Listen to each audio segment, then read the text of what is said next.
শহরের এক পাশে গাছতলা, আরেক পাশে পাঁচতলা। শহরের এক পাশে 5 স্টার 7 স্টার হোটেল, বৃত্ত, বৈভব, আনন্দ, উল্লাস, এন্টারটেইনমেন্টে মানুষ ফুর্তিতে মজে থাকবে। আর শহরের আরেক পাশে বস্তি, না খেয়ে মানুষ চিকিৎসার অভাবে ধুকে ধুকে মরবে। ইসলাম এটা চায় না। ইসলাম চায় সম্পদের তারল্য সবার হাতে পৌঁছে যায়। আল্লাহ বলেন, সম্পদ যেন শুধু তোমাদের ধনীদের হাতে কুক্ষিগত না হয়, এজন্য আমি এই জাকাতের ব্যবস্থাপনা করেছি। ফলে সবার কাছে এই জাকাতের অর্থ কিন্তু পৌঁছে যাবে। জাকাত হচ্ছে one of the 5 pillars of Islam. ইসলামের 5টা ভিত্তির একটা। 3 নাম্বার ভিত্তি, প্রথমে ঈমান, তারপরে সালাত, তারপরেই জাকাত। একটা তাঁবুর 5টা খুঁটি থাকে। এই তাঁবুর 5টা খুঁটিকে যদি ইসলামের 5টা পিলারের সাথে তুলনা করি, তাহলে মাঝখানের খুঁটিটার নাম জাকাত। মাঝখানের খুঁটি না থাকলে যেমনি তাঁবু উঁচু হয়ে দাঁড়াতে পারে না, তেমনি জাকাত ভিত্তিক অর্থ ব্যবস্থা না হলেও মুসলিম উম্মাহ মাথা উঁচু করে দাঁড়াতে পারে না। যেমন এখন আমাদের জাকাত ভিত্তিক অর্থ ব্যবস্থা নাই, ফলে গোটা বিশ্বে আমরা কিন্তু ওইরকম নেতৃত্ব স্থানীয় বা উন্নতির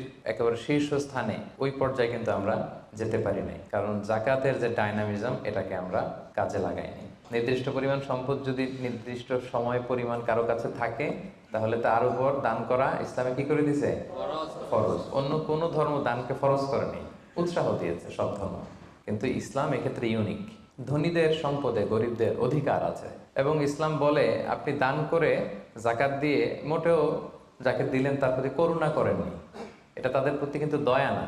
আমি আজকে যাকে জাকাত দিলাম আমি মোটেও দয়া করিনি, করুণাও করিনি, অনুকম্পাও না, বরং এটা তার হক, এটা অধিকার, এটা কোনো রকম দয়া বা অনুকম্পা নয়। কারণ ইসলাম চায় একটা সুন্দর মানবিক সমাজ ব্যবস্থা গড়ে তুলতে।